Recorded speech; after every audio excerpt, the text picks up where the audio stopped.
ছেলের হাতে গভীর কাটা লেগেছিল। হাসপাতালের ইমার্জেন্সিতে নিয়ে গেলাম। ডাক্তার সেলাই দেওয়ার সময় ছেলে আমার হাত শক্ত করে ধরেছিল। নার্স জিজ্ঞেস করল, পেশেন্টের স্ত্রী আপনি? আমি বলতে যাচ্ছিলাম মা। ছেলে বলল, হ্যাঁ। চিকিৎসা শেষে বাড়ি ফেরার পথে জিজ্ঞেস করলাম কেন। বলল, সে ব্যান্ডেজ করা হাত দেখিয়ে বলল, মা, তুমি আমার ব্যথা অনুভব করেছিলে স্ত্রীর মতো। অ্যাম্বুলেন্সের সাইরেন শুনতে পাচ্ছিলাম দূর থেকে। ছেলে বলল, আমি চাই তুমি সত্যিই আমার স্ত্রী হও। আমার সব ব্যথা তুমি ভাগ করে নাও। তার হাতের ব্যান্ডেজ দেখে আমার মন খারাপ হয়ে গেল।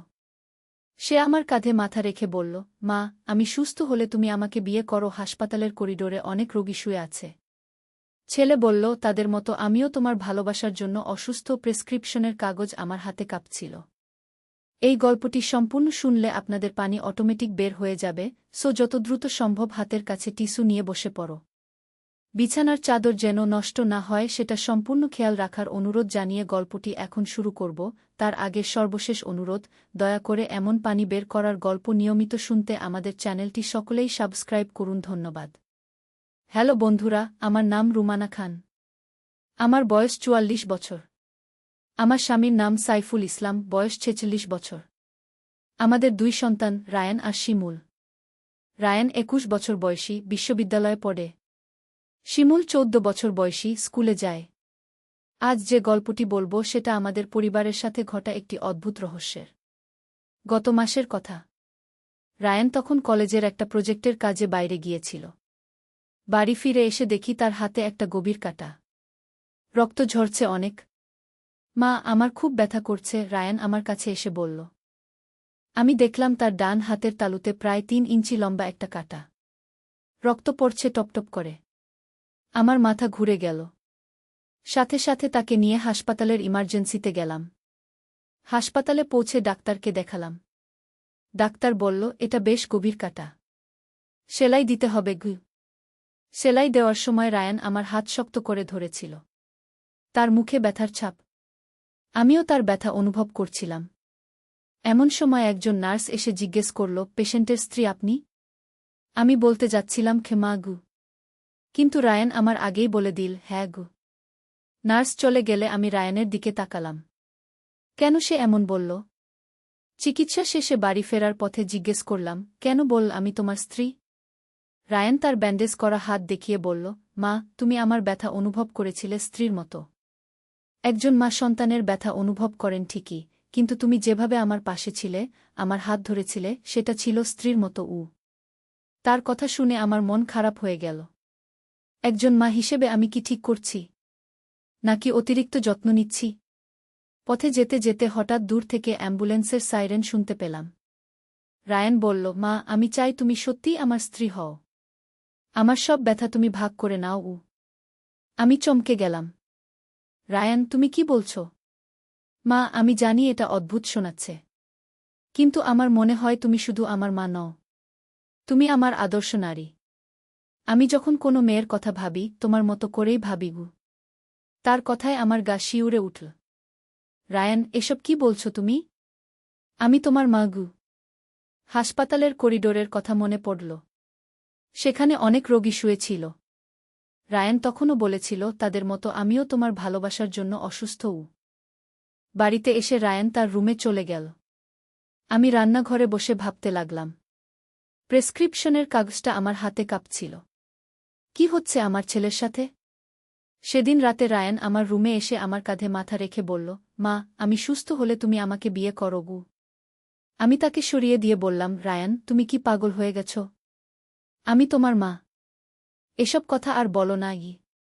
কিন্তু পরদিন থেকেই রায়ানের আচরণ আরও অদ্ভুত হতে লাগল। সে আমার সাথে এমন ব্যবহার করতে লাগল যেন আমি তার স্ত্রী। সকালে চা বানিয়ে দিত, আমার পছন্দের জিনিস কিনে আনত, এমনকি আমার হাত ধরে কথা বলত। একদিন সে বলল, মা, আমি তোমাকে নিয়ে একটা সুন্দর জায়গায় যেতে চাই। শুধু আমরা দুজন। কোথায়? আমি জিজ্ঞেস করলাম। পাহাড়ের উপর একটা জায়গা জানি। সেখানে অনেক সুন্দর। কেউ আমাদের বিরক্ত করবে না। আমি বুঝতে পারলাম ব্যাপারটা গুরুতর। রায়ান সত্যিই আমার প্রতি অস্বাভাবিক অনুভূতি রাখছে। আমি সাইফুলকে বলার কথা ভাবলাম। কিন্তু কেমন করে বলবো? আমার নিজের ছেলে আমার প্রতি সেদিন রাতে রায়ান আবার আমার রুমে এল। এবার তার হাতে একটা ছোট বাক্স। মা, এটা তোমার জন্য। বাক্সটা খুলে দেখি একটা সুন্দর আংটি। রায়ান, এটা কেন? মা, এটা আমাদের সম্পর্কের প্রতীক। তুমি এটা পরবে। আমি আংটিটা ফেরত দিয়ে বললাম, রায়ান, তুমি কি করছো বুঝতে পারছ? আমি তোমার মা। তুমি এসব ভুল পথে চলে যাচ্ছ। কিন্তু রায়ান হাল ছাড়েনি। পরদিন সকালে দেখি আমার কফি কাপের পাশে একটা চিঠি। চিঠিতে লেখা, প্রিয় রুমানা, তুমি আমার মা, এটা সত্য। কিন্তু তুমি আমার প্রথম ভালোবাসাও।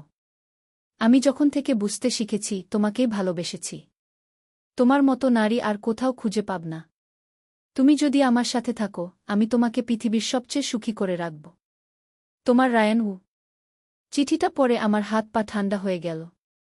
আমি কি করব? কাকে বলবো? তাড়াতাড়ি সাইফুলকে ফোন করলাম।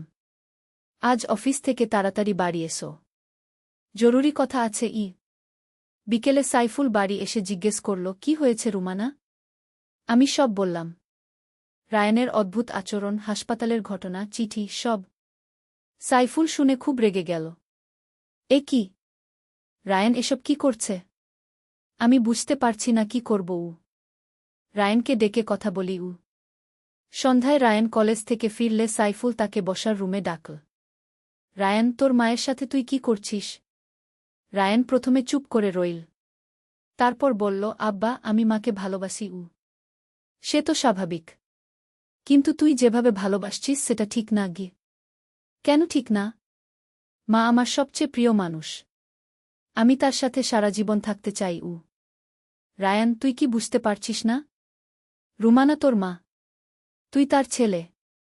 এইভাবে ভালোবাসা মানে কি? আব্বা, আমি জানি সবাই এটাকে খারাপ চোখে দেখবে, কিন্তু আমার অনুভূতি সত্যি। সাইফুল আর কথা বাড়াল না। সে আমাকে ইশারা করে রুম থেকে বের হতে। পরে সাইফুল বলল, রুমানা, আমার মনে হয় রায়ানের মানসিক সমস্যা হয়েছে। আমাদের একজন ডাক্তারের কাছে নিয়ে যেতে হবে। কিন্তু সাইফুল, ডাক্তারের কাছে গেলে সবাই জানবে। সে কথা ভেব না। রায়ানের চিকিৎসা দরকার। কিন্তু রায়ান ডাক্তারের কাছে যেতে রাজি হল না। বলল, আমার কোনো সমস্যা নেই। আমি ভালোবাসি বলেই তো সমস্যা। দিন যত যেতে লাগল, রায়ানের আচরণ আরও অদ্ভুত হতে লাগল। সে আমার রুমের সামনে রাত জেগে পাহারা দিত। আমি কোথাও বের হলে লুকিয়ে লুকিয়ে অনুসরণ করত। এমনকি আমার ব্যক্তিগত জিনিসপত্রও নিয়ে যেত। একদিন আমি খেয়াল করলাম আমার একটা শাড়ি নেই। খুঁজতে গিয়ে রায়ানের রুমে ঢুকলাম। দেখি আমার ছবি দিয়ে পুরো দেওয়াল ভরা। আর আমার সেই হারানো শাড়িটা তার বালিশের নিচে লুকানো। আমি চিৎকার করে উঠলাম, রায়ান, তুমি এসব কি করেছ? রায়ান ছুটে এল। মা, তুমি এখানে কেন? আমার ছবি, আমার শাড়ি, এসব কেন? মা, আমি তো তোমাকে ভালোবাসি। তোমার কাছাকাছি থাকার জন্য এসব রাখি। আমি আর পারলাম না। রায়ানের রুম থেকে সব ছবি আর আমার জিনিস নিয়ে এলাম। কিন্তু রায়ান থেমে থাকল না। পরদিন সকালে দেখি আমার রুমে একটা চিঠি। এবার লেখা, রুমানা, তুমি আমার কাছ থেকে তোমার ছবি নিয়ে গেছ। কিন্তু তুমি জানো না, তোমার প্রতিটি ছবি আমার মনে গেঁথে আছে। আমি তোমাকে ছাড়া থাকতে পারি না। তুমি যদি আমার সাথে না থাকো, আমি মরে যাব। রায়ান। এই চিঠি পড়ে আমার মাথায় বাজ পড়ার মতো লাগল। রায়ান এখন নিজেকে ক্ষতি করার হুমকি দিচ্ছে। আমি সাইফুলকে বললাম। সাইফুল বলল, এখন আর দেরি করা যাবে না। রায়ানকে জোর করেও ডাক্তারের কাছে নিয়ে যেতে হবে। কিন্তু রায়ান যখন জানতে পারল আমরা তাকে ডাক্তারের কাছে নিয়ে যেতে চাই, সে বাড়ি থেকে পালিয়ে গেল। 3 দিন পর রায়ান ফিরল। কিন্তু তার অবস্থা আরও খারাপ। সে খাওয়া দাওয়া বন্ধ করে দিয়েছে। শুধু আমার দিকে তাকিয়ে থাকে। মা, আমি মরে যাচ্ছি তোমার ভালোবাসার জন্য। আমি কাঁদতে কাঁদতে বললাম, রায়ান, প্লিজ নিজেকে এভাবে কষ্ট দিও না। আমি তোমাকে অনেক ভালোবাসি। কিন্তু সেটা মায়ের ভালোবাসা।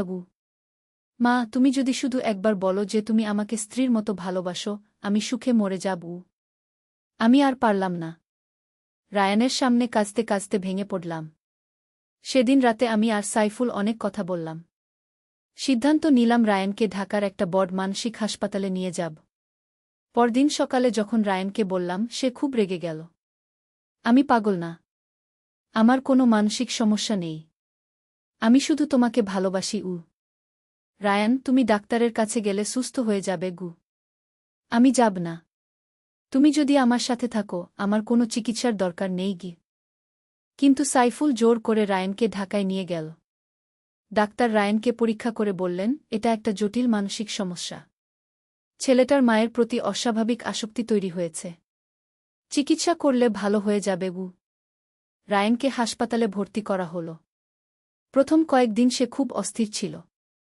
আমাকে দেখতে চাইত। কিন্তু ডাক্তার বারণ করেছেন। এক সপ্তাহ পর ডাক্তার বললেন, রায়ানের অবস্থা কিছুটা ভালো হয়েছে। এখন আপনারা দেখতে আসতে পারেন।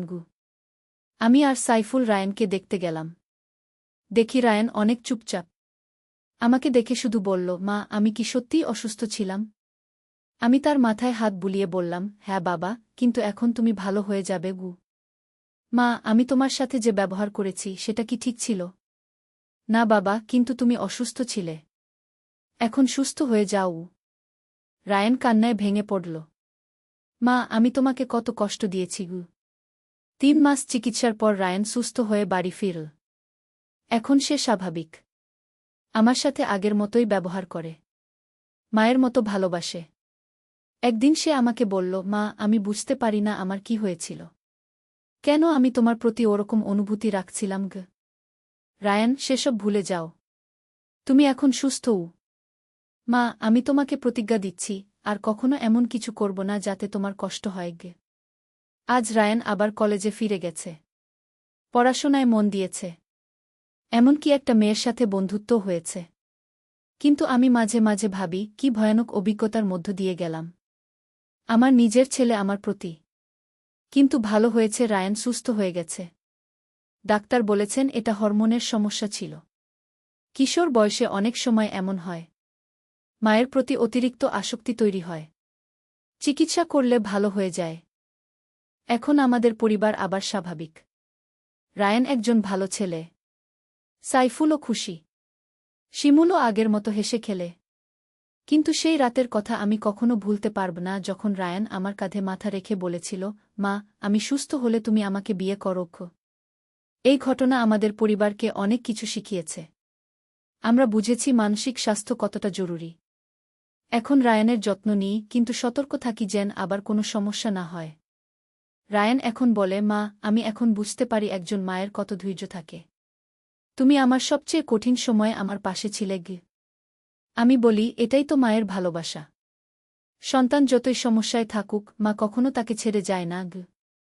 কিন্তু আমার গল্পটা এখানেই শেষ নয়। আসল রহস্য তো এখনো বলিনি। রায়ান যখন হাসপাতালে চিকিৎসা নিচ্ছিল, তখন একদিন ডাক্তার আমাকে ডেকে একটা অদ্ভুত কথা বললেন। মিসেস রুমানা, আপনার ছেলের ব্লাড টেস্টে একটা অদ্ভুত বিষয় পেয়েছি। কি রকম অদ্ভুত? রায়ানের রক্তে একটা বিশেষ হরমোনের মাত্রা স্বাভাবিকের চেয়ে 10 গুণ বেশি। এই হরমোন সাধারণত প্রেমে পড়া মানুষের শরীরে তৈরি হয়। আমি অবাক হয়ে বললাম, তার মানে? তার মানে রায়ান সত্যিই ভালোবাসার অনুভূতি পাচ্ছিল। কিন্তু সেটা ভুল দিকে চলে গেছে। এমন অবস্থা খুব কম দেখা যায়। কেন এমন হল? আমার সন্দেহ, রায়ানের খাবারে কোনো রাসায়নিক মেশানো হয়েছে।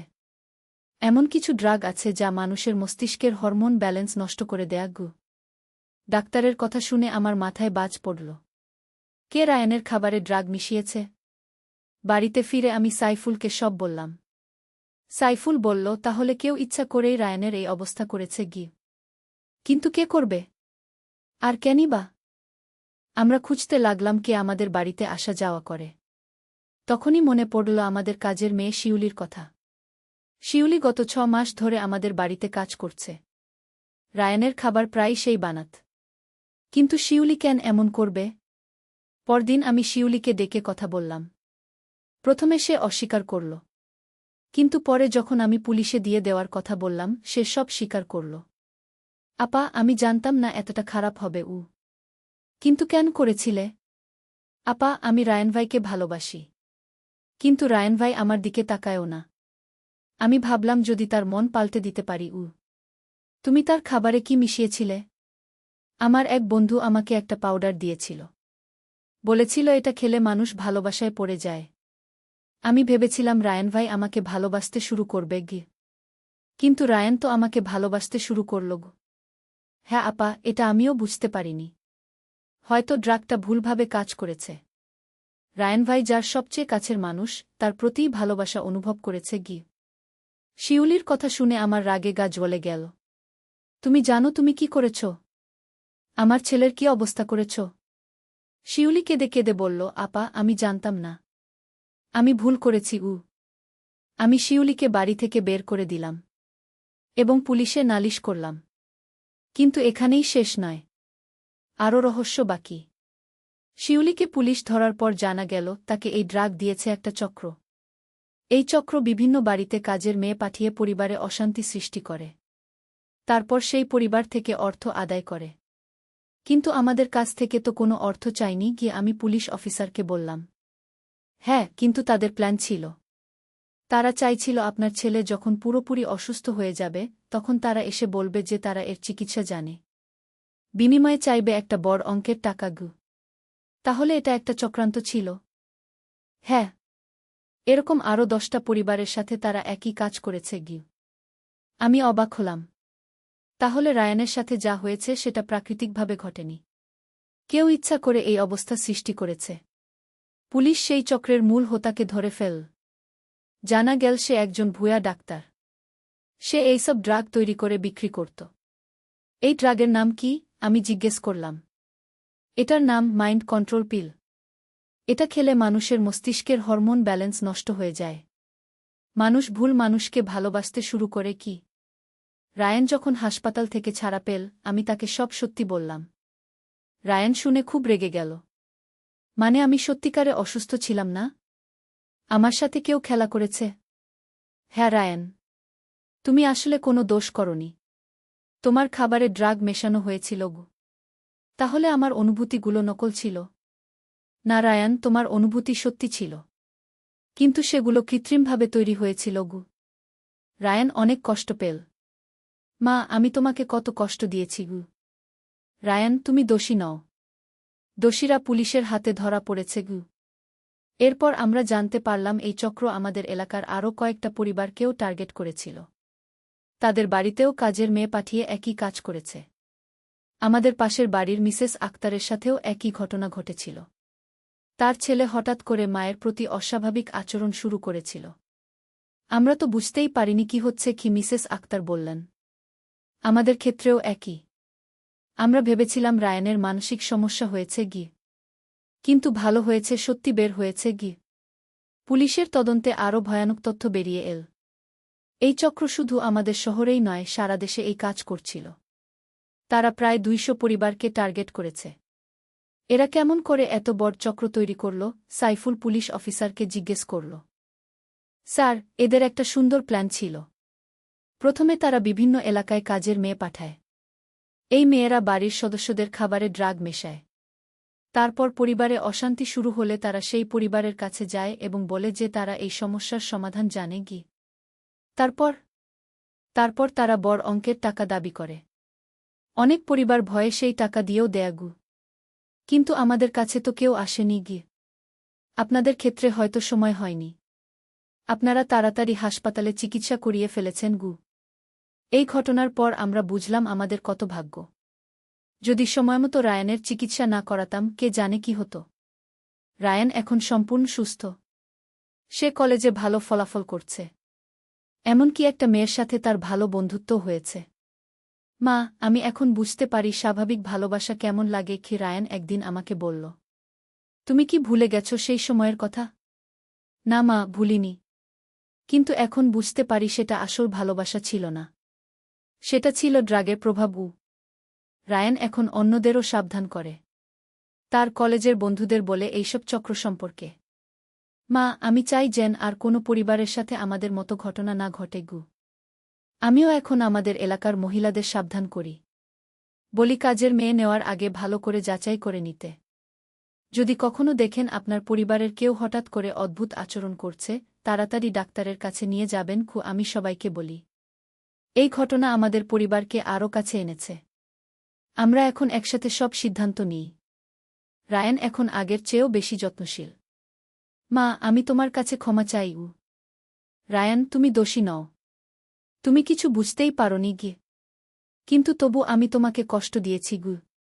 আমি রায়ানকে বুকে জড়িয়ে ধরে বললাম, একজন মা তার সন্তানকে সব সময় ক্ষমা করে দেয়া গু। শিউলি আর তার চক্রের বিচার হয়েছে। তাদের 3 বছরের জেল হয়েছে। আমি মনে করি এটা যথেষ্ট শাস্তি। কিন্তু আমার গল্প এখানেই শেষ নয়। সেই ভুয়া ডাক্তারের বিচারের সময় আদালতে আরও একটা তথ্য বেরিয়ে এল। জানা গেল এই ড্রাগটি শুধু এদেশেই নয়, বিদেশ থেকেও আনা হতো। এই ড্রাগ কোথা থেকে আসত? জজ সাহেব জিজ্ঞেস করলেন। মাই লর্ড, এটি একটি আন্তর্জাতিক চক্রের অংশ। তারা বিভিন্ন দেশে এই ড্রাগ সরবরাহ করে। কি এই চক্রের মূল হোতা কে? মাই লর্ড, সেটা আমরা এখনও খুঁজে বের করতে পারিনি। কিন্তু আমরা তদন্ত চালিয়ে যাচ্ছি গু। পরে জানা গেল এই ড্রাগ ব্যবসার সাথে আরও বড় কিছু জড়িত। এটি একটি মানব পাচারের চক্রের অংশ। মানব পাচার? আমি অবাক হয়ে বললাম। হ্যাঁ রুমানা আপা। এই চক্র প্রথমে পরিবারে অশান্তি সৃষ্টি করে। তারপর কোনো মেয়েকে পালিয়ে যেতে সাহায্য করে। পরে সেই মেয়েকে বিদেশে পাচার করে দেয়, পুলিশ অফিসার বললেন। কিন্তু আমাদের ক্ষেত্রে তো এমন কিছু হয়নি গিয়ে। আপনাদের ক্ষেত্রে তাদের প্ল্যান আলাদা ছিল। তারা চাইছিল আপনার ছেলে যখন একদম অসুস্থ হয়ে যাবে, তখন তারা আপনার মেয়ে শিমুলকে নিয়ে পালানোর প্ল্যান করবে গু। এই কথা শুনে আমার শরীরে কাঁপুনি দিয়ে উঠল। আমার শিমুলকে তারা পাচার করার চেষ্টা করছিল। কিন্তু কেমন করে? তাদের প্ল্যান ছিল রায়ানের অবস্থা যখন একদম খারাপ হয়ে যাবে, তখন তারা একটি মেয়েকে পাঠাবে যে শিমুলের বন্ধু সেজে তার সাথে মিশবে। তারপর একদিন শিমুলকে নিয়ে পালিয়ে যাবে গু। আমি ভয়ে কেঁপে উঠলাম। তাহলে আমাদের পুরো পরিবারটাই ধ্বংস হয়ে যেত। হ্যাঁ, এটাই ছিল তাদের আসল উদ্দেশ্য।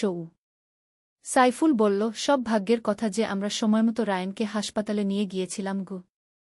এরপর আমরা শিমুলকেও এই বিষয়ে সব বলে দিলাম। শিমুল শুনে খুব ভয় পেল। মা, তাহলে তারা আমাকে নিয়ে পালিয়ে যেত? হ্যাঁ বাবা।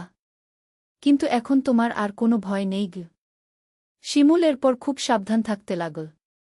কোনো অচেনা মানুষের সাথে কথা বলে না। এই ঘটনার 6 মাস পর আরেকটি অদ্ভুত ঘটনা ঘটল। একদিন সকালে দেখি আমাদের দরজায় একটি চিঠি। চিঠিতে লেখা, মিসেস রুমানা, আমি সেই চক্রের একজন সদস্য ছিলাম যারা আপনার পরিবারকে টার্গেট করেছিল। আমি এখন খুবই অনুশোচনা করছি। আপনার মতো একটি ভালো পরিবারের ক্ষতি করার জন্য আমি নিজেকে ক্ষমা করতে পারি না। আমি এখন এইসব ভুল কাজ ছেড়ে দিয়েছি। আপনার কাছে ক্ষমা চাই। একজন অনুতপ্ত মানুষ গ। চিঠিটা পড়ে আমার মন খারাপ হয়ে গেল। কত মানুষ যে এইসব ভুল কাজে জড়িয়ে পড়ে। রায়ান চিঠিটা পড়ে বলল, মা, আমার মনে হয় মানুষ চাইলে পাল্টাতে পারে গু। তুমি কি বলতে চাইছ? আমি বলতে চাইছি যে ব্যক্তি এই চিঠি লিখেছে সে হয়তো সত্যিই অনুশোচনা করছে। আমাদের উচিত তাকে ক্ষমা করে দেওয়া গিয়ে। আমি রায়ানের কথা শুনে গর্বিত হলাম। কত বড় মানুষ হয়েছে আমার ছেলে। এখন আমাদের পরিবার সম্পূর্ণ স্বাভাবিক। রায়ান কলেজে ভালো করছে। তার একটা গার্লফ্রেন্ডও হয়েছে। নাম সানিয়া। খুব ভালো মেয়ে। একদিন রায়ান সানিয়াকে বাড়িতে নিয়ে এল। সানিয়া আমাকে দেখে বলল, আন্টি, রায়ান আপনার সম্পর্কে অনেক কথা বলেছে গিউ। কী রকম কথা? সে বলেছে আপনি পৃথিবীর সবচেয়ে ভালো মা। যে কোনো পরিস্থিতিতে আপনি তার পাশে থাকেন গি। আমি রায়ানের দিকে তাকালাম।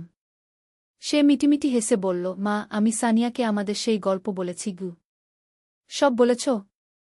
হ্যাঁ, সব। সানিয়া বলেছে সে আমাকে আরও বেশি ভালোবাসে এই কারণে গু। সানিয়া বলল, আন্টি, রায়ান যখন বলল তার জীবনে কি ঘটেছিল, আমি প্রথমে অবাক হয়েছিলাম। কিন্তু পরে বুঝেছি রায়ান কোনো দোষী ছিল না গি। আমার চোখে জল এসে গেল। কত ভালো মেয়ে পেয়েছে রায়ান। এখন রায়ান আর সানিয়া বিয়ের প্রস্তুতি নিচ্ছে। আমি খুবই খুশি। রায়ান একজন ভালো মানুষকে পেয়েছে। আমার এই গল্প শুনে আপনারা হয়তো ভাবছেন এটি একটি সাধারণ গল্প। কিন্তু আসলে এটি আমাদের সমাজে ঘটে যাওয়া একটি বাস্তব ঘটনা। এখনও অনেক পরিবার এইরকম চক্রান্তের শিকার হচ্ছে। আমার অনুরোধ, সবাই সাবধান থাকুন। কাজের মানুষ নেওয়ার আগে ভালো করে যাচাই করুন। আর যদি কখনো আপনার পরিবারের কেউ অদ্ভুত আচরণ করে, তাড়াতাড়ি ডাক্তারের কাছে নিয়ে যান। দেরি করবেন না। আমি আজ এই গল্প বলার মূল কারণ হল যেন আর কোনো পরিবার আমাদের মতো কষ্ট না পায়। আমরা ভাগ্যবান যে সময়মতো সবকিছু ধরতে পেরেছি। কিন্তু অনেকেই হয়তো পারে না। তাই আমার অনুরোধ, সবাই সাবধান থাকুন। আপনার পরিবারের প্রতিটি সদস্যের প্রতি নজর রাখুন। কোনো অস্বাভাবিক কিছু দেখলে তাড়াতাড়ি পদক্ষেপ নিন। এই গল্প এখানেই শেষ। আশা করি আমার এই অভিজ্ঞতা আপনাদের কাজে লাগবে। আল্লাহ সবাইকে এরকম কষ্ট থেকে রক্ষা করুন।